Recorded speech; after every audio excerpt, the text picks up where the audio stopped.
Ooh, I'm kind of asking for an example, I guess. Oh, what did you get out of it?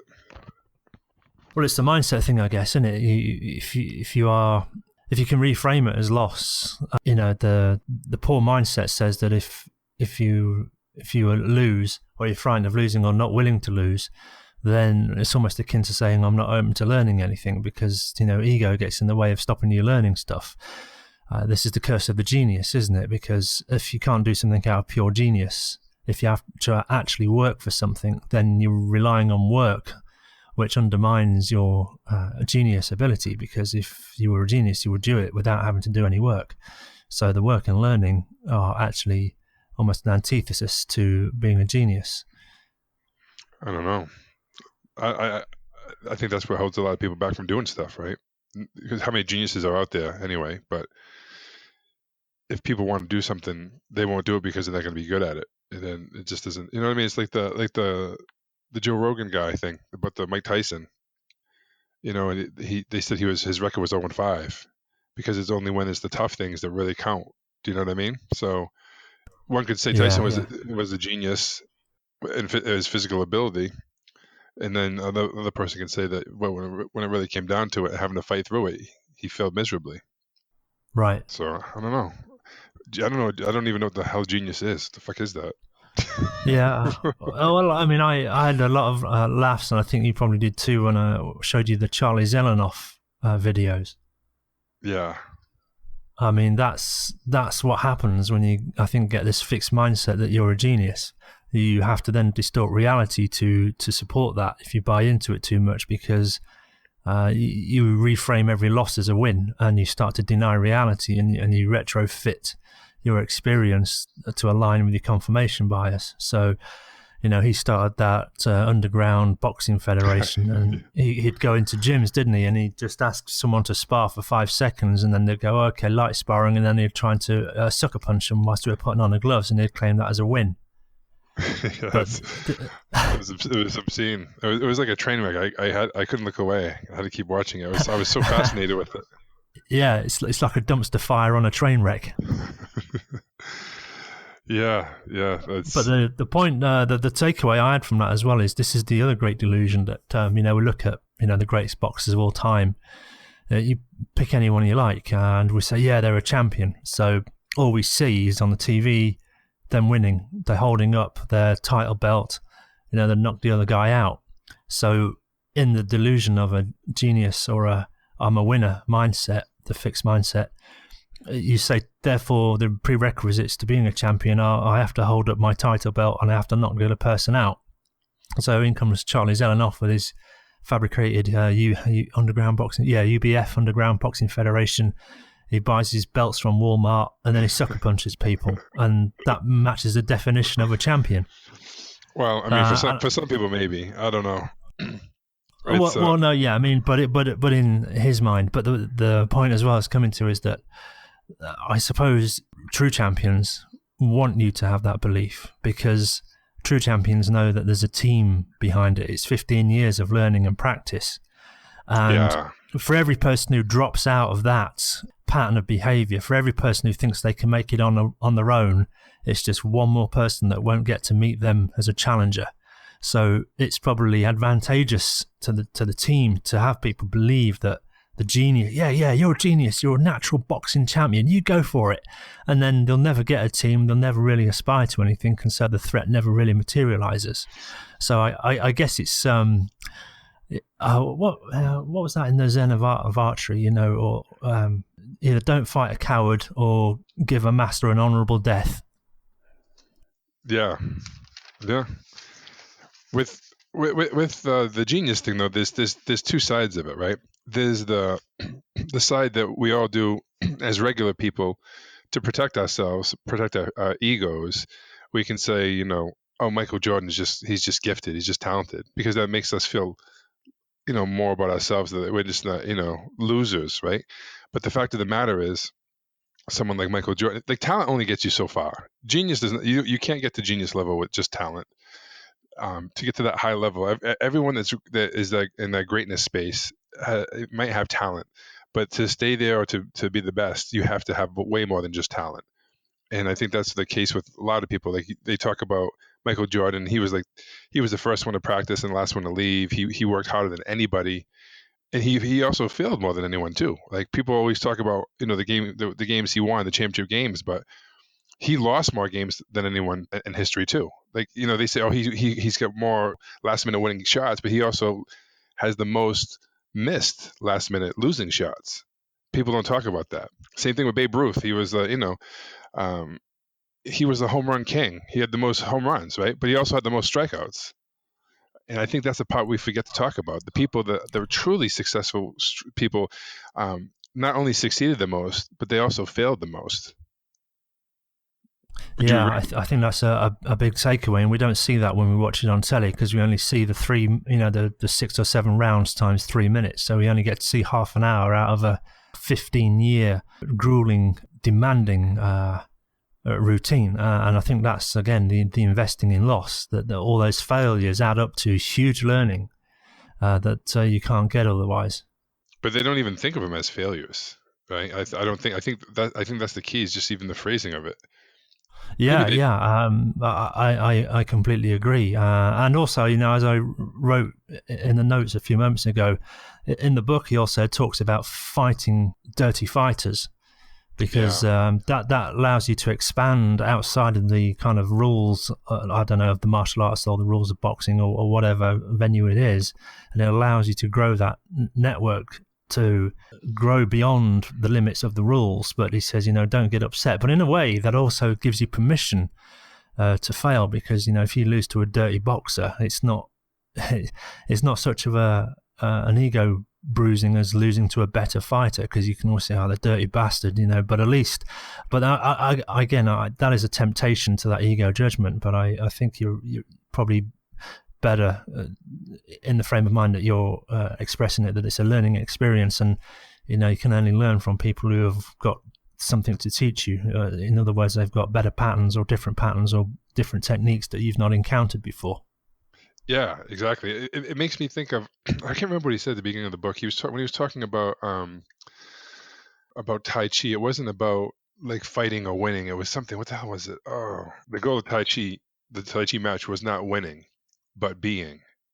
And the Tai Chi class was a lesson in awareness. Josh's sense of detachment or disassociation almost is unbelievable. It's almost like he's watching everything go on. It's like he's not even in it. Do you know what I mean? He's like things slow down. It's interesting. I don't know. I just thought Yeah. it's like he's fully present and so aware, but also has this detachment where it's not like I don't know how he does that. I don't know how he can not get when someone, especially a dirty fighter. If you ever played sports and been in that, it's really hard to do that. I mean, as a kid, I can't even imagine doing that. This is another trap. It's funny because I just watched Deadpool 2, and there's a scene in it where he's listening to Eckhart Tolle, and I cracked up with that. But there was, it's Muji as well said it, and I really got it when Muji said that your unconscious, your ego lays traps for you all the time. So, like you say, if you're fighting or let's not even call it fighting, whatever, embrace the downs, push hands, whatever you want to call it, your pattern recognition kicks in, and you're learning new patterns, you're developing new neural networks and new responses to achieve a goal. And I suppose that's the metaphor for life, for business, for everything. And then when you say, okay, well, I'm going to fight a dirty player, someone who doesn't abide by the rules, and then you get upset by that because, again, you're attached to justice, or you're attached to fairness, and you insist that everyone plays by the rules. So again, it's another attachment that you get trapped in. Yeah, the attachment is a big piece. I have a hard time with being detached, so to speak. Yeah, I think I'm going to probably come on to this when we get into, if we're going to Dweck's book, and certainly overlaps with the nonviolent communication model, Marshall Rosenberg, that judgments, evaluations, and diagnosis stops us achieving so much, because those judgments, diagnosis, and evaluations, even if they are accurate, it's useless, because so what? And it doesn't Yeah, move forward. exactly. And I think that's why I'm looking forward to getting more of that personally in my life, where it's almost like you're in this. I don't know. The best way I can describe it, I've had moments of that where I was in these states of I don't know, like awareness, and yet like being present, and then but like nothing like bothering me, or like anything could happen, and like it doesn't phase me. It seems like there's been stages in my life, moments in time where I've been like that, but not consistently. Where if someone ran a red light or something crazy almost hit me, it wouldn't affect me like it normally would.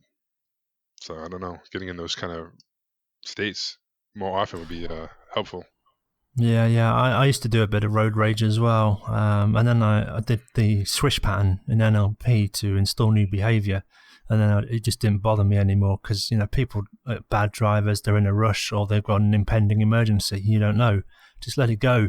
If you're going to get mad about something, get mad about something worth getting mad about. Yeah, and even that, is there anything worth getting mad about? This is going to make Well, you change. it's another attachment, and I think I got that from Muji as well. That's really the awareness thing. Who is the watcher that's watching the watcher, and that kind of goes off to that infinity we talked about last time. And I think I'm pretty sure that I had a little glimpse of enlightenment during a 15-minute meditation whilst I was just contemplating the watcher of the watcher of the watcher, and just for a split second, it almost was though I wasn't there. And I only know that I wasn't there because I had the sense of coming back from something. And it was only the sense that I came back from something that I knew that I must have been somewhere else. Or it wasn't even that I went somewhere else. It's just that for a split second, I wasn't me. There was no me. And I kind of used that as a go-to mental place, that not even to try and get there again, because again, that's another trap. It's an attachment to that experience. So, it's difficult to explain that kind of, woo-woo, infinite presence, the oneness, the universe, whatever you want to call it.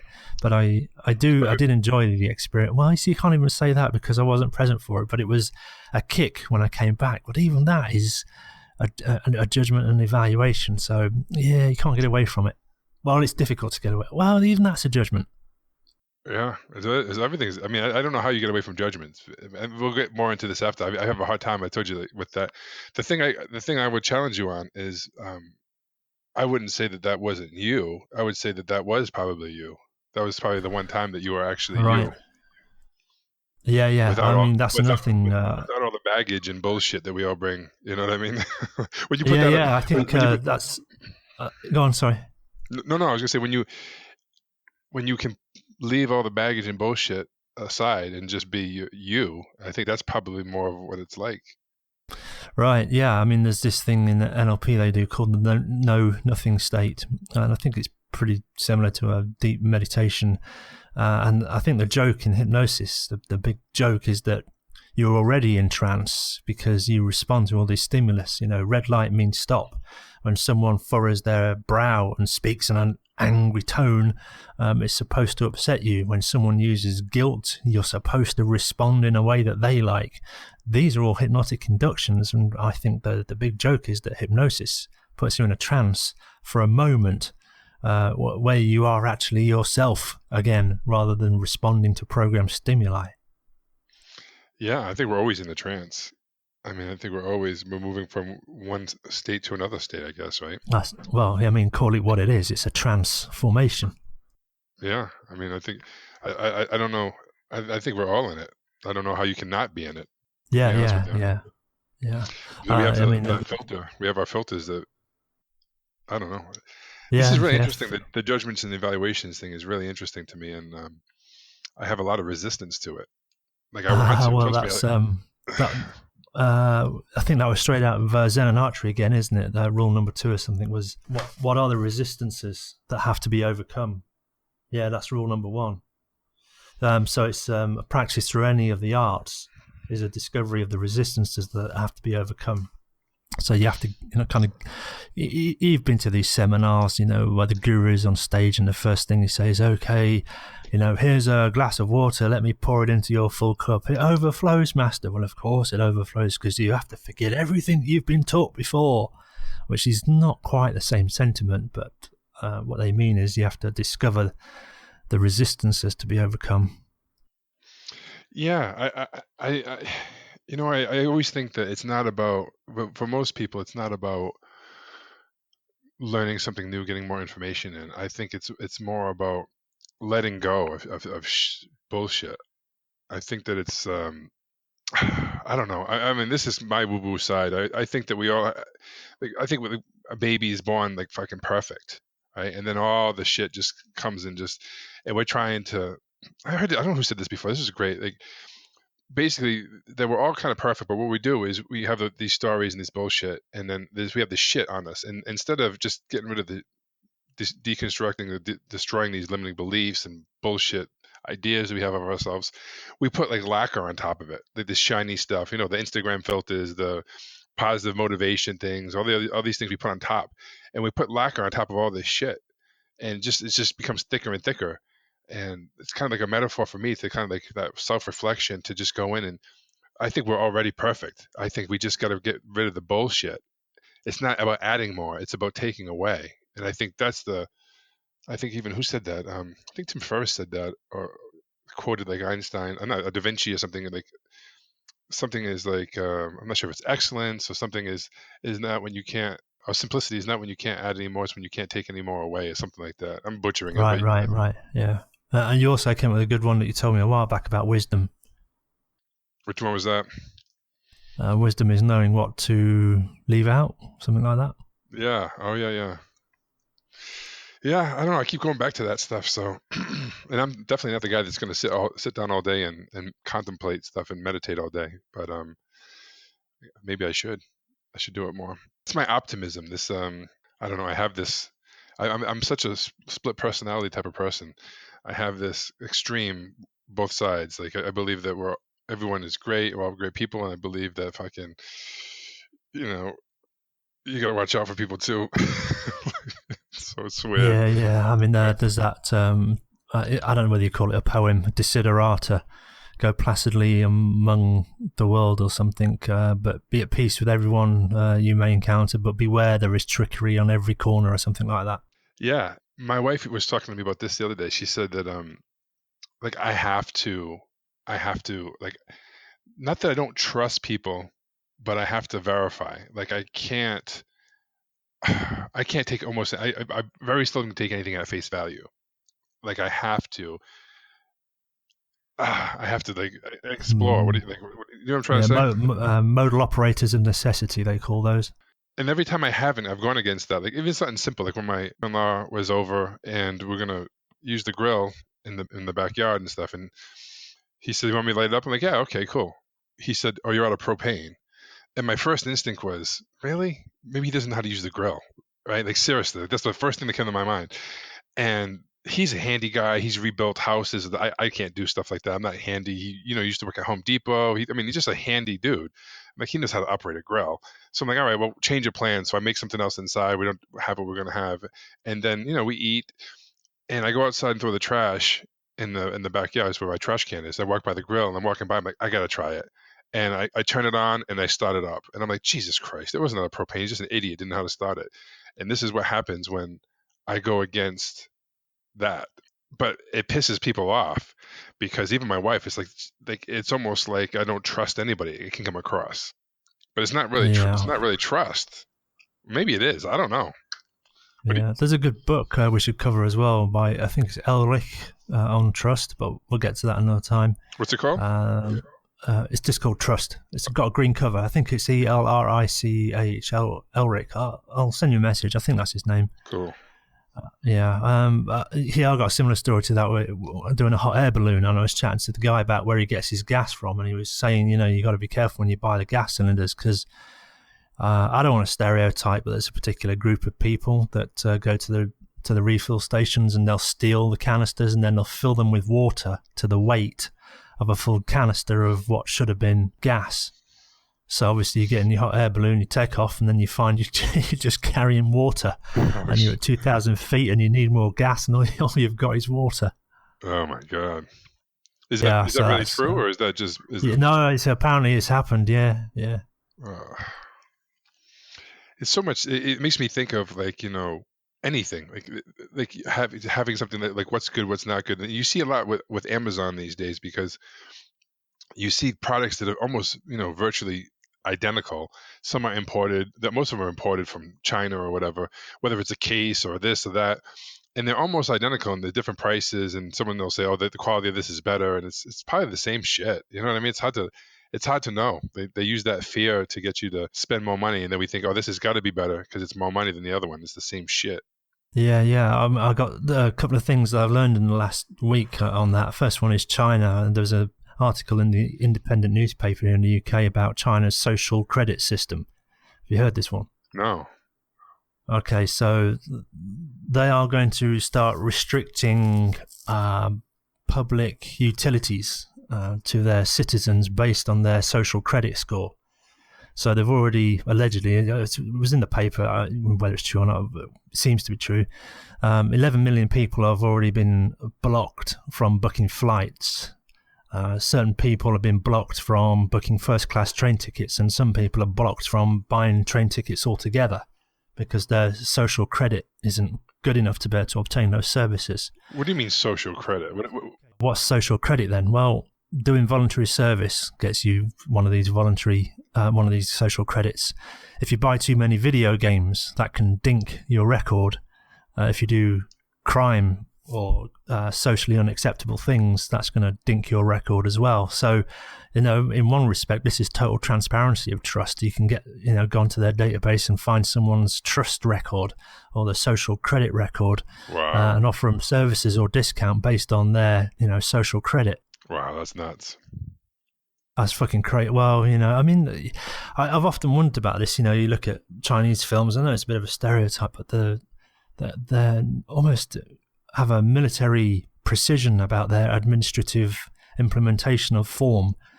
Substance comes second to form. So, I always say eventually the citizenry will get the government it deserves. Wow, I guess so. I have a hard time with that because the problem is there's people controlling it and corrupt people at that. Well, exactly, it is. It's a form of control. I watched one documentary where they even have these tannoy announcements at the train stations. A good citizen does this, and a good citizen does not put their feet on the seats, and a good citizen that drive me nuts. Because I think, well, I know these things. It does piss me off when people put their feet on the seats, and it's just a simple thing, but people still, I just think, what's going on? Why is it that people think that that's an okay thing to do? I mean, there's basic levels. I mean, it's a judgment evaluation. I don't know what their need is to wipe the soles of their feet on a place where someone's going to sit in 2 minutes.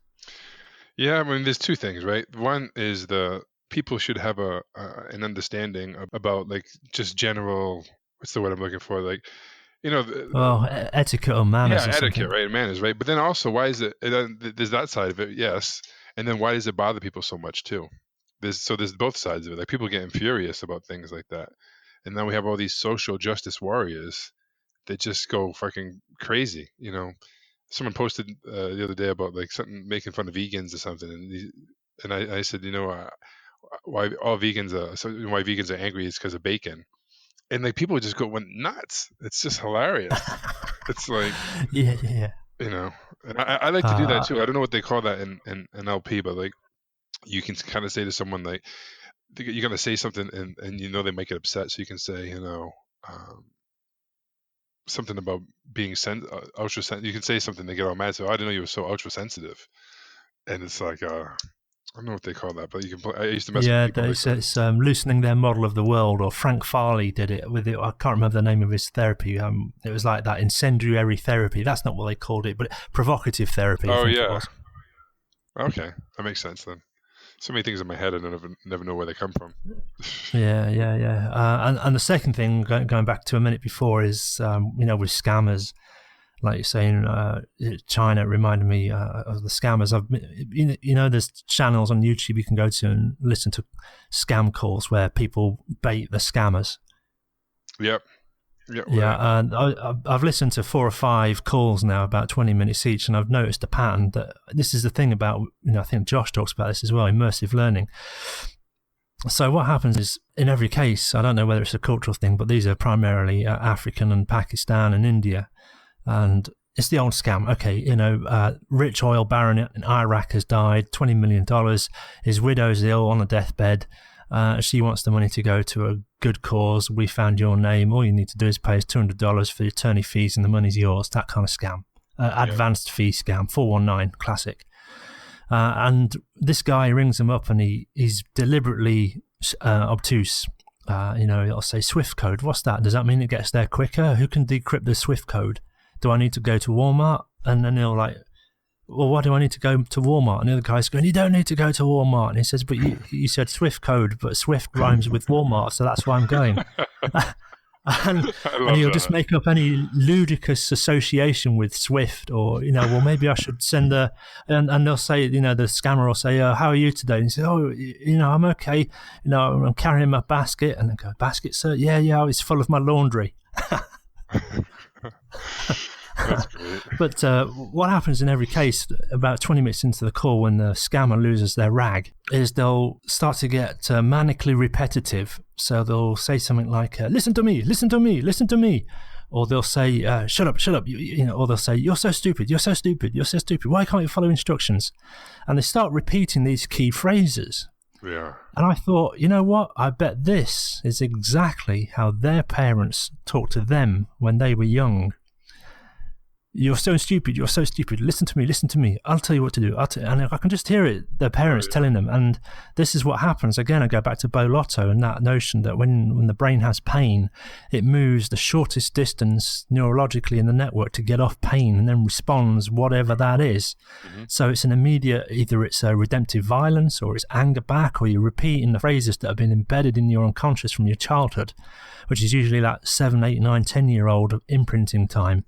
So these are responses that are so deep, but it's the first step away to get off pain. But it's not a deeper search of the neural network for a better response. It's fixed. It's a fixed response. It's a fixed mindset. They've not learned since they were 7 or 8 years old, and they're still stuck there. And I just found that absolutely amazing. Well, that makes me think now how to break that pattern, right, for people. So if it makes me want to call a scammer and get them to the point where they're heated in saying those things, and then say something like some kind of a pattern interrupt, and when they're yelling, don't be so stupid, and say, Daddy, why do you got to talk to me like that? I'm just a little boy. Just see what yeah, don't hurt me again, Archie. but that's what's remarkable. He'll keep pushing them, but they won't change their response. They'll still keep saying that, but they'll repeat it louder and firmer. And a couple of them even go to, I'll put the juju on you, or I'm gonna get the wife to do a voodoo on you. And you think, wow, what's going on here? That's the and it's just who's saying crazy. That? That's the scammer guy. The scammer guys, yeah. Jesus. So, it reveals their deep beliefs. And this is another thing that Josh talks about in his book. At the chess tournaments, remember he was saying that he watched people, how they respond when they're uncomfortable. So he'd be in the cafeteria, and when someone got some shitty food, or it was bitter, or they got caught out in the rain, or the room was too hot, or the hall was too cold, he'd just watch to see how people respond in moments of being uncomfortable. And if he thought that would give him an advantage when that player came up against him in the chess tournament, he'd take advantage. So, for example, there might be a move that the opponent's made, and Josh immediately sees, that's a bad move, that's a slip, and within seconds he'd have the counter move. But he'd say, right, well, okay, this guy, it's 2 hours since his last loo break, so what I'm going to do is I'm just going to sit here now for 15 minutes, just let the time run down on my clock. He should have gone to the loo before he made that move, but he chose to wait. So I'm going to stretch him out. I'm going to make him uncomfortable because I know he doesn't act well under duress. So I'm just going to let my clock run out for 15 minutes, and then bosh. Now he's really stretching for the loo, plus 15 minutes, and now his neurology, his biology is telling him to make a quick move because he's going to piss his pants. Oh, that's so funny.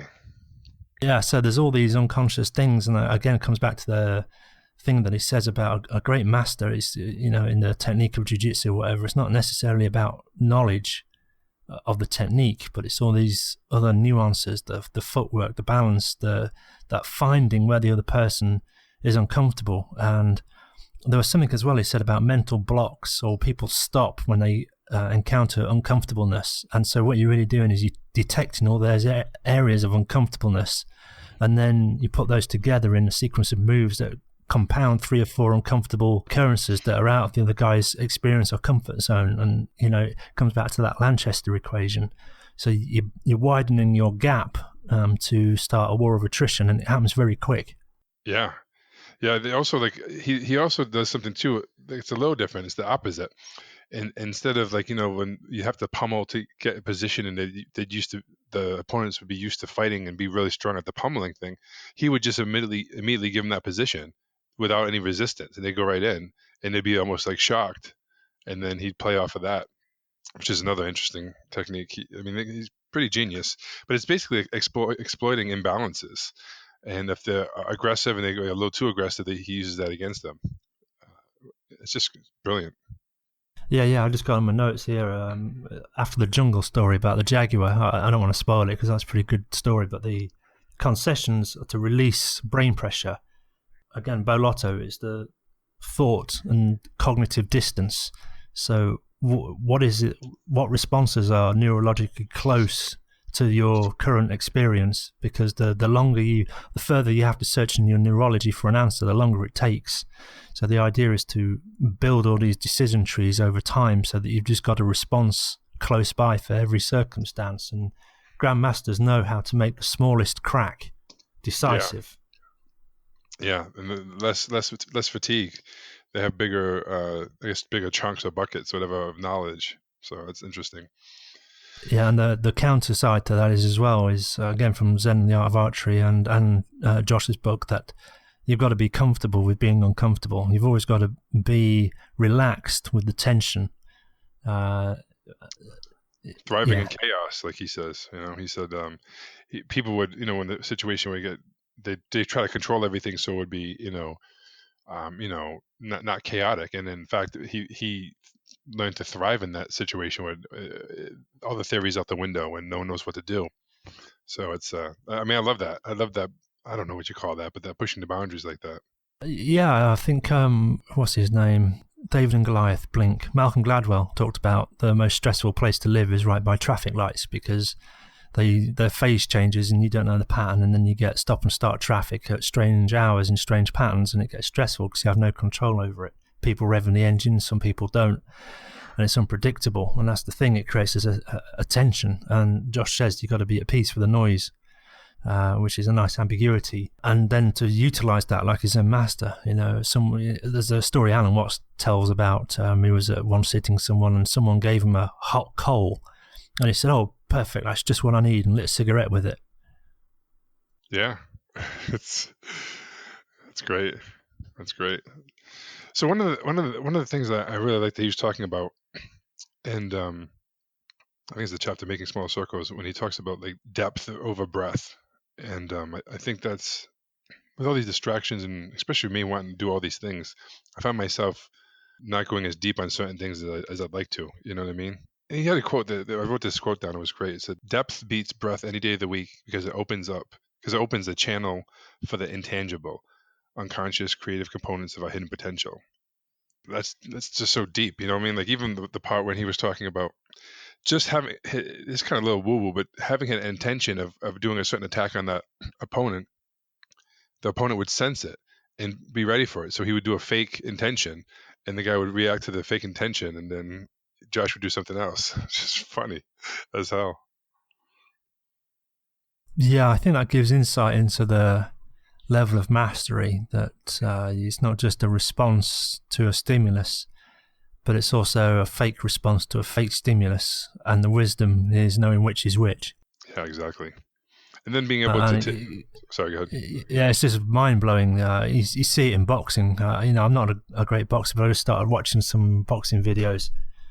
Which one's the fake, which one's going to be the jab, what's the leading shoulder or the footwork, what gives it away, how do you know, and where do you duck, and when's the opponent overstretched, and spotting all those things. Yeah, you have to spot them consciously first, and then it's all unconscious. You don't even. So some people, and I found that when I used to play pool, or maybe you guys call it billiards, right, in the UK. But when I used to play, there'd be some people really good at pool, but they were just like that unconscious competence. They weren't really sure, so I would ask them questions and make them really think about what they're doing, and it would throw them off because they start thinking instead of just being in that zone. I ask them stupid things like, "Are your shoes level? You look a little off. What do you think about right before you shoot? Like, what are you thinking about right now?" And different things like That's that. a naughty question. What do you think about just before you're about to shoot? That's a naughty. I did that before I knew Yeah, I anything. mean, Darren Brown did a similar thing with tightrope walkers. He wanted to learn to tightrope, so he started asking the tightrope walkers, when you get on the tightrope, do you ever think about falling off? But that makes me think of when you're dealing with a professional, right? It's like I don't know where I read this from, maybe like Influence or something like that, one of these type of books. But where if me and you go on a ship the first time, and it's your first time on the ship, and you're nervous about it, and you're like, oh, I hope I don't get seasick, and I go, John, are you okay? You look a little green. You getting sick? Well, some people could actually get sick just from the suggestion because they're worried about it, right? Now, if I did that to let's say you were the captain of the ship, and I go, Captain, are you okay? You look a little green. You getting sick? And he'll look at you, get the fuck out of here, kid. Like, like it doesn't even phase him, right? So there's the different levels, right? So certain things, when you're a professional, like it's like, give me a break. Get the fuck out of here! Like, you kidding me? Like, it doesn't. It doesn't even open up for question. The frame is so strong. It's like, I've been sailing for 30 years. I don't get seasick, punk. Like, get the fuck out of here. It doesn't work. But for someone who's never been on a boat before, that can actually influence them to start feeling sick. Right, yeah. So no referential context. Lack of referential index. Yeah, or it's just that certainty thing, right? I don't know. It's just like that strong belief system built up. You know what I mean? Like, you could try to talk shit to me about something that I'm really good at, and throw those little doubt things in there. I'm just gonna laugh, and in my head, it automatically says, "Nice try." Like, fuck, nice try. That's not gonna work with me, buddy. That actually happened when I went to see Bandler. Most of the people that were pretty cool. There was a guy there and another kid that were actually trying to mess with people, and they were using the NLP stuff to put bad shit in. And I heard this immediately, and I fucking lost my mind. Started installing all kinds of crazy shit on them, and double binds. I don't even not double binds, but telling them, be careful what you say, because and then throwing all the infinite things, and that's terrible. I mean, the running joke in my NLP training was about optometrists. When you go to get your eyes tested. Yeah. What do they always say after you've had your eyes tested? I don't know. You don't need glasses yet. Oh, I like that. I actually was using that with a client this week. That is so powerful, right? So, I do the sales thing, right, and helping people with the sales call. So this person I was working with works with people that have anxiety and depression, right? So instead of saying like a regular question, like sometimes she would ask a question like, how is it affecting, your husband, or something like that, right? So instead of saying something like that, you can embed something like, so, has the anxiety started to affect your relationship with your husband yet? It's like, this is it. And when people in a suggestible state, they'll find a way to say yes to that, and then you can charge them another 2 or 3 hours for therapy on it. It's yeah, I guess so. But luckily, she doesn't do therapy. Thank goodness. She pays. People pay her for. You come to me for this. You pay this one fee, and then it's gone. I like that kind of model. Versus, that's a nice induction as well. I like that too. That's pretty good. There was something else I wanted to talk about, reversion to the mean, but maybe we'll come on to that another time. But, what's that? Reversion to the mean. Okay, so let's supposing you get a group of people to toss a coin. Doing 100 flips, what would you expect the outcome to be, statistically? Gotcha. So it's 50-50, yeah? Yeah, but if you had 100 flips in a row, you'd think the next one would be tails or something? Is that? Well, sort of. What it is, the expected outcome is roughly you get 50 heads and 50 tails, so that's the probability with a fair coin. But if you did it and for whatever reason, luck, chance, statistics, you got 80 heads and 20 tails, okay, all right, it's a bit of an outside result, but, it happens. Okay, so then you go, okay, right, well, we're going to do the experiment again. And which way do you think your results will be skewed? Do you think you're going to score more than 80 or less than 80? Less than 80. Right, because it always converges on the mean. Over a long period of time, the statistical average will emerge. So first time it was 80 out of 100 for whatever reason, for no reason, just one of those strange outlying statistical chances. But over time, as you do it more and more, eventually the statistics 50, will move to 50. So it's reversion to the mean. So this is exploited. I don't want to say it's exploited in quackery.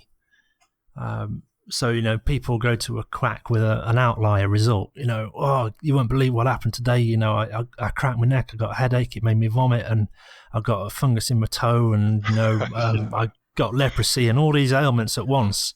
Now, what's the chances of that? Outrageous. So the quack gives you some snake oil, and miraculously you get better. Well, it's not. It's just that you're reverting to the mean over the natural courses of being a human. Some of those will heal, some of them will clean up.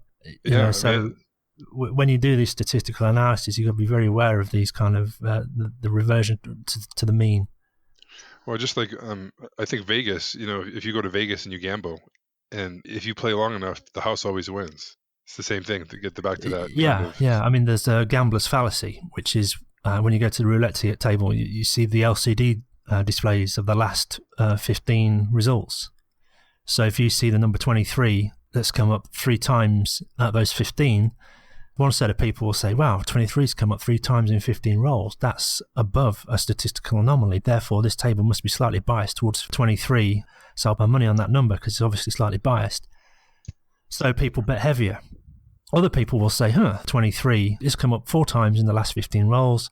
That means that it's not going to come up. Yeah, exactly. It's not going to come up because it's already had its statistical hit. That means I can bet on all the other numbers except that number. And they spotted this, that what happens is that when people think they have more information that makes a decision, they'll bet heavier. So when you go to the racetrack, they tell you the wind, the rain, the going, the rider, the horse, its last run, its statistical average, because all this overflow of information makes you more confident in your ability to make a prediction. Therefore, obviously, you're going to bet more because you're more convinced you're right. Yeah, confirmation bias, but it's all bullshit, right? So right, yeah, it has no influence over the outcome. Well, very marginal maybe on racehorses, but it won't have any outcome on the roulette wheel. Yeah, I mean, if you heads or tails, or if you flip it 100 times in a row, it's all heads. The next flip is still 50-50. Right, exactly. And a lot of people have a hard time getting their head around that one, which I'm surprised at. But it makes sense. It does make sense to say, well, if everything does go to that equilibrium of the 50-50, then it's probably not going to be, the chances are greater to be tails because it's to get in balance back to the 50-50. But there is no evidence either way. Yeah, I mean, the reversion to the mean isn't a causal relation. It doesn't mean that, if you've got 80 in a row, it doesn't mean that the next sequence is necessarily going to be more 50-50. It just means statistically, over a period of time, it's going to revert to the mean. 99.9% of our statistics are false. Well, 7 times out of 5 is the joke in accountancy. Is it? Yeah. 7 times out of 5, when you make a prediction, you'll be wrong. That's awesome. I got that from a line I heard John Lavelle say, and I don't know if it was. I think it was at the training I was at. He came out and he said all generalizations are false, and I laughed. Yeah. And he was like, "Well, someone's got their ears tuned up." It was like the first day or something like that. Yeah, including that one. Yeah, exactly. I love that. Yeah. So that's what. Then after that, I came up with the 99% of all statistics are wrong or false or something like that. You know what I mean? Because it's so. I just love shit like that. It's so obscene for me to say that people don't even catch it, And if they do, they try to prove you wrong. Like no kidding. Like I just love that when people think I'm stupid. There's not much more that's much more fun than that. Like I went to this place in Louisville, Kentucky, and some people there made some friends, and I got real friendly with a guy, and we were just laughing, having a good time. And we get in an elevator with a group of us that kind of just met, and the elevator is to capacity 2,000. And I look at my friend, and I go, capacity 2,000. I go, as if we could fit 2,000 people in here. And then one of the other guys goes, dude, man, it's pounds. And I go, oh. And I go, oh, and me and my friend just start laughing because he knows my sense of humor. We're just dying. This guy thinks he thinks I'm not stupid, and we're just making fun of him. It was just so funny. Yeah, that happens a lot. The often cited Swedish road driving perception test that came out. I can't remember what the statistic is, but it's something like 80% of people consider themselves better than average driver, which obviously can't be true. So I think this gets played out on the internet, on YouTube. People leave comments assuming that everyone else is stupider than they are, and that they have to enlighten the masses. And I think there's a lot of anxiety and worry that people don't spot the nuance or spot the point that's being made, so they end up writing simplistic interpretation aimed at the simple mind to make the point, but then the nuance is lost, and they actually do a disservice by pointing out the fact that it's not 2,000 people, it's 2,000 pounds, dumbass. And it's like, well, we know, and it's disturbing that you think that we were real about that. Well, there's some comfort in that for me. I don't know why I like that. It's just like there's a lot of comfort for me with science and how science can't explain everything. I just love that. That just makes it, everyone's so pro science and everything. And I think science is a great, framework and stuff to do things. But I don't think it's the be all end all. You know what I mean? I have You mean yet or currently? No, I don't know. It's always in the past. I think science is always in the past. They're always proving themselves wrong. And I mean that's I think another general misconception. Yeah, science isn't about proving things right. It's about proving what isn't so, and then what remains is likely to be true and accurate until it's proven wrong. I always used to say physics is the latest pack of irrefutable lies, but that people again didn't get the joke or the irony, and they started quoting, physics is lies, and no, that's not what I meant. Well, like Dan Pena says, one of his favorite sayings. You made me think of this when you said about the proving that it's not there, and then what's left is most likely true. But he has a saying. What does he say? Absence of evidence is not evidence of absence, or something like that, or vice versa. I don't remember what he says. Yeah. I mean, there's another one that Hitchens said as well. Extraordinary claims require extraordinary proof. That's good. I like that. That's a good one. That's good. So let's talk about the bringing it all together, like the chapter 19, because we're gonna wrap up soon. Yeah, there was the triggers as well, but I think that requires perhaps its own little audio. I've already recorded it somewhere about how to build your high performance trigger. But yeah, bringing it all together. You read the story about the panther, though. I mean, don't give the game away because I think people should buy the book. Yeah. That had me enthralled reading that. Yeah. It's talk about a fixed mindset, huh? Holy shit. Yeah, scary. I don't think I've experienced anything like that. I met a pack of wild wolves once when I was in Bulgaria, in the woods in Bulgaria. I jumped over a little ledge and slid down about 20 yards on the other side at night. And when I turned round to look up, there was about 15 pairs of eyes staring at me. It's like, what the fuck are you doing here? That's scary. Yeah, but they're just little, doggies out doing what. That's the way I looked at it, and it didn't faze me. I just got up, walked back up the hill, and they were probably thinking, "What is this dumbass? What's he doing?" Yeah, did you hear the story on Joe Rogan? I'm not sure who the guy was, but about the diving where he was panicking, and the other guy, or the whole story about that. Oh shit, it was really good. I'll have to find was this natural holding breath diving? It's cave diving, actually, is what it was. No, I don't think I heard cave diving. No. I'll find the link. I sent it to my buddy who's a diver, and it was freaking crazy. It's crazy, dude. Let me see. Sorry, I'll find it and send it to you in a second.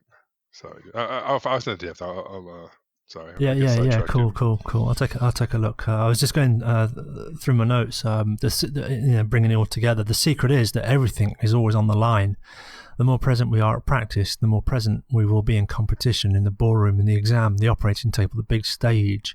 If we have any hope of attaining excellence, let alone of showing what we've got under pressure, we have to be prepared by a lifestyle of reinforcement. Presence must be like breathing. Yeah, exactly. it's like not having to think, just the unconscious flow. You know what I mean? Like, I was using that with someone the other day about they were trying to like, they're thinking about everything in sales and all the things they got to think about, and then I asked them if they ever drove a manual transmission, and they said yeah, and I said yeah, remember how it is when you first start learning, put the clutch in, hold the brake, release, put your foot in the gas, slowly release the clutch, yada yada. If you're on a hill, sometimes people use emergency brakes, other people do all these other things, and then after 6 months of driving, driving a manual transmission, drinking a soda or whatever, drinking something, talking on the phone, shifting with, steering with your knees, you know what I mean? Like, and it's the same thing with any kind of skill. You get to the point where you don't have to think about it anymore. You just get that unconscious competence. Yeah. That's. I mean, we can get on to learning frameworks as well. That cycle of a conscious learning process to get that unconscious competence. Yeah, that's cool. I mean, there was something else as well about bringing it all together, entering the zone, making it a way of life. Oh yeah, that's right. I mean, the other thing Josh talks about is enduring the pain, the setbacks, the small little injuries, the bruises and the knockbacks and the muscle soreness. And well-meaning people have said to him, well, if it hurts, just rest up for a while. And he said, well, if I rest up when it hurts, I'll spend every day on the sofa because it always hurts. Yeah, exactly. And like Joe Rogan makes me think of Joe Rogan quote: "If I only worked out when I was motivated, I'd be a fat fuck." That's what he says. Yeah. We should talk about dieting as well and fasting. Perhaps do another one of that because that was a pretty good experiment. Yeah, that's awesome. Yeah. We should definitely do an episode on that for sure. Another thing I like about what Josh does is he uses people's strengths against them. Like he was talking about that guy Chen or something. He said I would have to use Chen's strength against him, and it was interesting how I always find it interesting how sometimes your greatest skill or your greatest strength can be your greatest weakness, and a lot of the times your greatest weakness can be your greatest strength, and it's just crazy how that dichotomy of that works. I'm not sure if I'm using the right word there, but it's almost like in NLP, it's like you can use like your need to be in control is out of control. How it kind of collapses in on itself, kind of those type of things. You know what I mean? The sure enough to be unsure, and to be in control of your uncontrolledness, or uncontrol your control. Yeah. People that are shy boldly tell you so. You know what I mean? Yeah, I had a great one. A woman once told me that she couldn't say no to people, and I said, "Say no to me," and she went, "No, I can't." It just cracks me up. Oh yeah. Yeah, I go more extreme. If you can't say no to people, I would just say something like ridiculously sexist, like "suck my dick." Because something you might have to edit that. You might have to edit that out. But that's like where I go. Like when people, I just go to the extreme. Like I told you, like I don't know if I think I told you this, but like when I think I posted it online. When someone like if I met someone and tell me I'm a third degree black belt, like my first thought in my head, like what I want to do is I want to punch them right in the face and see if they block it. And if they block it, say, "Wow, dude, you're good. I want to learn from you." Or if I hit them, and I say, "Come on, dude," like But that's like where my mind goes. It goes to the extreme. Like someone tells me they don't get it. Like a lady tells me I don't get offended, and I say that's because you're a cunt. Right, and just to see if they get offended, like I just like to. Yeah, why not? So I don't know. Like these are the thoughts that, as George Collins said, these are the thoughts that kept me out of the really good schools. Yeah, I like that.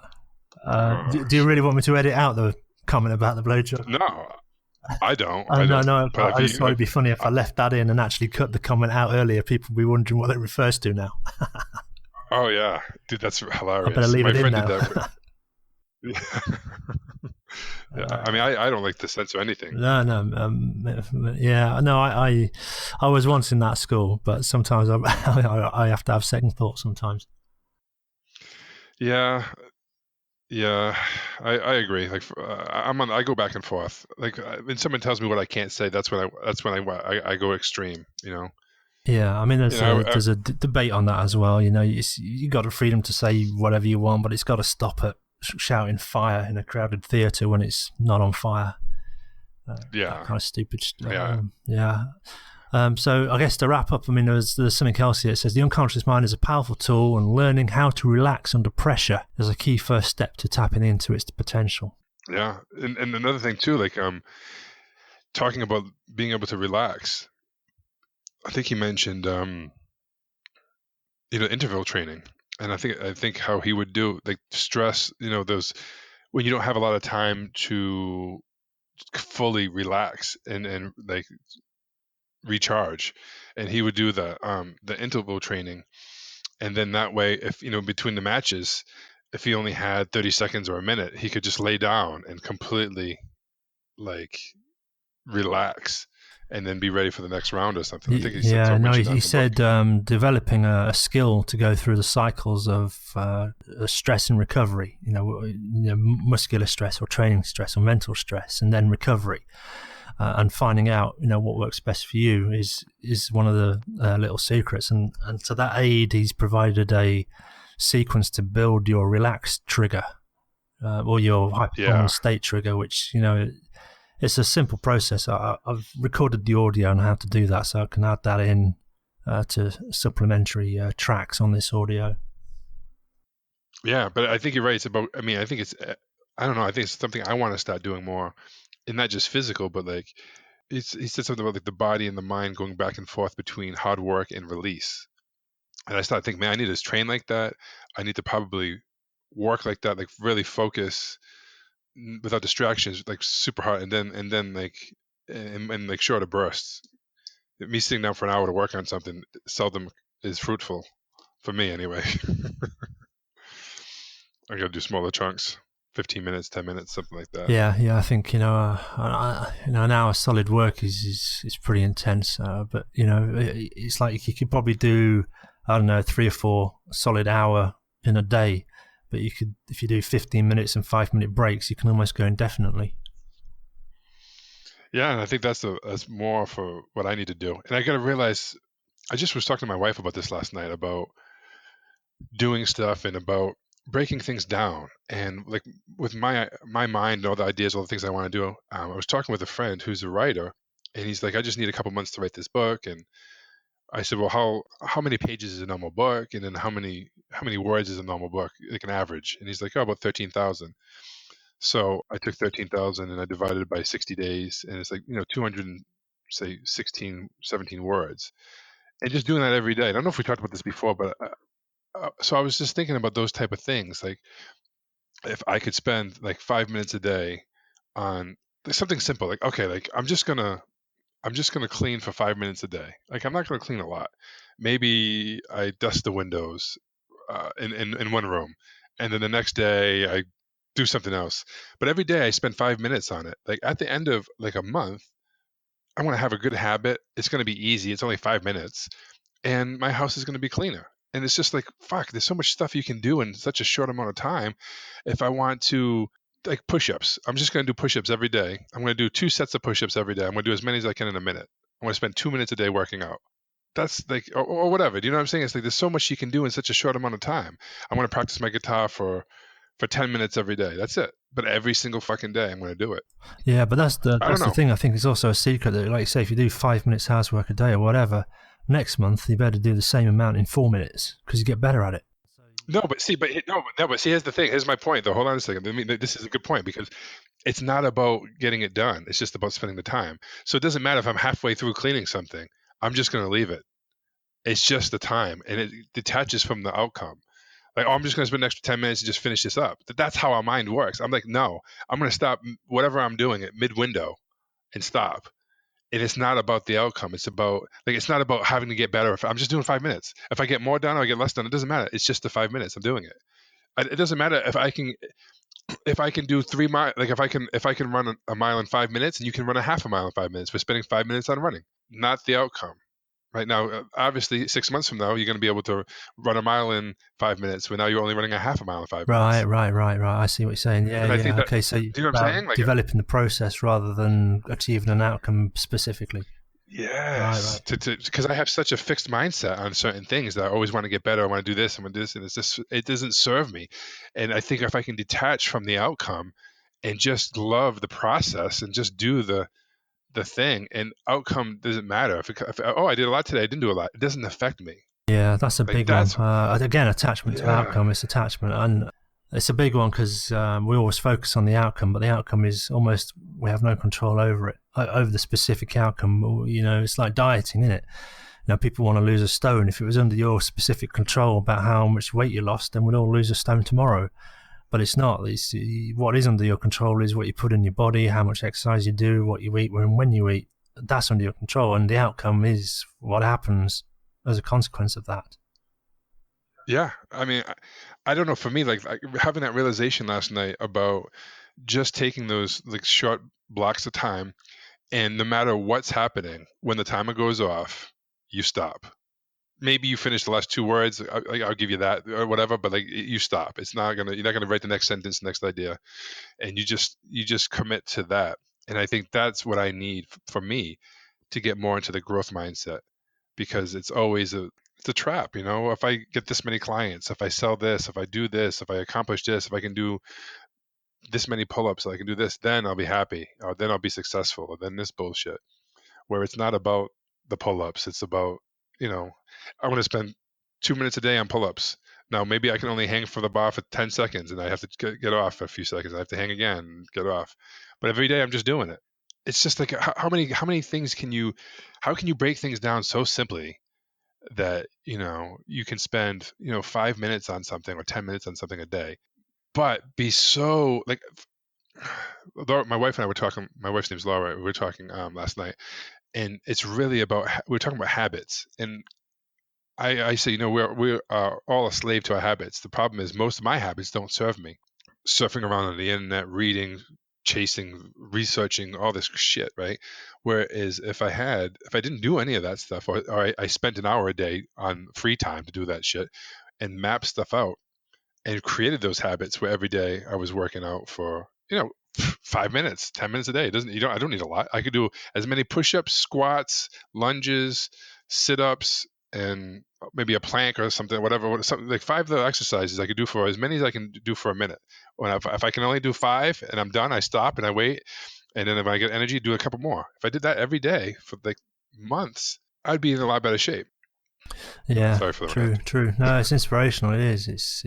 It's getting the right mindset. I remember watching. I think I might have recorded this in the audio as well somewhere about a program that was about the Special Air Service, the SES here, Special Forces. They were on training, and there was a role play where one of their guys was injured, so one of the soldiers has to carry his mate on his back through a mud quagmire, a swamp, and it's really hard going. And after about 2 hours, the guy's really struggling, and the instructor comes over and says to him, all right, Squatty, how's it going? He says, yeah, all right, Sarge, pressing on, pretty exhausted, pretty tired. And then he says, how far is it to the camp? Because he's like making a mental map of how far he can keep this up, or how long he has to keep this up to get to camp. And the instructor says, all day, son, all day. And he went on for a few more steps, about another 15 minutes, and his mental frame collapsed at that. He couldn't handle it.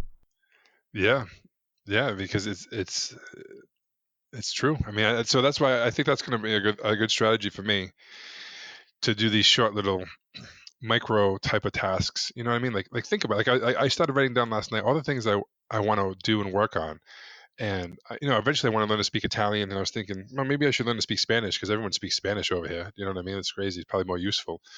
And it doesn't matter. Like if I spent 5 minutes a day on a language, just 5 minutes a day, like that's not going to kill me. I could easily do it. And after a year, I'd probably be able to speak some. Do you know what I mean? Like I don't know, dude. Yeah, or again, it's all about learning utilization, different angles. Invite someone who's Spanish over for dinner, and make it a fun event. Engage them in the process. Then you learn about ingredients and cooking in Spanish. Yeah, I'd like that. That'd be really cool. So we should get a schedule going for this. Yeah. Like what days we want to do stuff, and yeah. Well, okay, we're going to record a podcast these days, or we talk on these days to go over the podcast, kind of like a little I think the audience is like that. There's a chap I follow on YouTube. He has Tinfoil Tuesdays and Flat Earth Fridays. Yeah, there you go. So yeah, it could be Mindset Mondays and Frolicking Fridays, or Free Run, Free Brain, I don't know, Reframe Fridays, something like that. Yeah, well, I mean, I think it's going to take more time than we think. If we're going to do two shows a week, it's going to take, prep time and stuff like that too. Yeah. I mean, I've already read the next. You've read Dweck's book, isn't it? Mindset. Yeah, I'm rereading it again though. Yeah, me too. That'll be a good one. And then I think after that, maybe we go into a bit of that nonviolent communication model. Then after that, maybe communication models, meta model. Oh yeah, have you heard? I'm sorry, I didn't mean to cut you off, but I just saw a book title and I haven't read it, and I wanted to see if you've read it. Crucial Conversations or something like that. Oh, that sounds good. No, I've got a few on critical thinking and persuasive questions. I want to get through all the Cialdini stuff. I've read a few of those as well, but it'd be good to go. Oh, persuasions. Yeah, persuasion's even better than influence, if you ask me. Yeah. I think I've got persuasion. I mean, there's other ones as well. Some of the NLP stuff, the language of influence, all that kind of, you don't need glasses yet. Now, what else do you like? That's funny. Yeah, but check that. I'll send you a link to it. Crucial Conversations, Tools for Talking When Stakes Are High. And I think it's, Yeah. High stakes negotiations. I think I've come across that one. Might be similar. But yeah, no, that sounds good. Yeah, I'll give that a read. Okay. So yeah, let's get something planned out then. We'll get it in Evernote or wherever. I guess in summary then, this is a pretty good book. And as I say, I've done a few supplemental recordings to go with it, so we can put those up as well.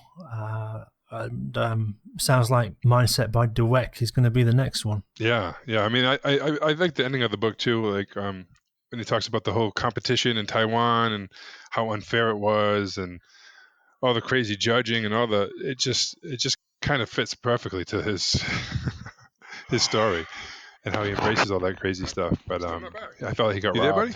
Yeah. Well, that's it. I mean, he goes on about learning the technicalities, building the network and the responses, and then fighting dirty fighters. And there's examples of that at every different level of life. And I suppose it was exemplified by his world championship with the, like you say, the unique style of judging and gamesmanships that goes on in the international circuits. Yeah, it's pretty shocking, actually. This is fun. I mean, I like it. I like this one. It was a good chat, this one. I liked it. Covered a lot of ground, a lot of ancillary stuff in there as well. The boxing, Charlie Zelenoff, the crazy IRS scam calls, and NLP, and lots of branches. I got to tell you, I love that boxing. What's his name? Charlie what? Charlie Zelenoff, GOAT, God. He calls himself. That's so weird. Greatest of all time. How can you not like that guy? I don't know. I like the guy. It's so funny. It totally.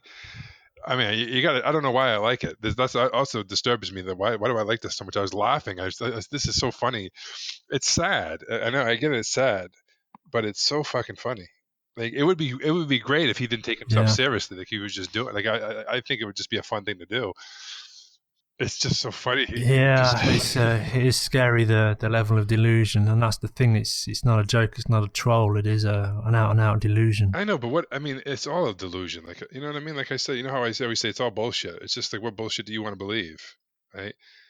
Him thinking he's a great boxer is no less delusion that someone else thinks that they suck at public speaking or they're just shy. It's the same bullshit. You know what I mean? It's the same. Or the person that will never try because they think they're going to fail. It's the same thing as the guy that thinks he's the greatest boxer of all time.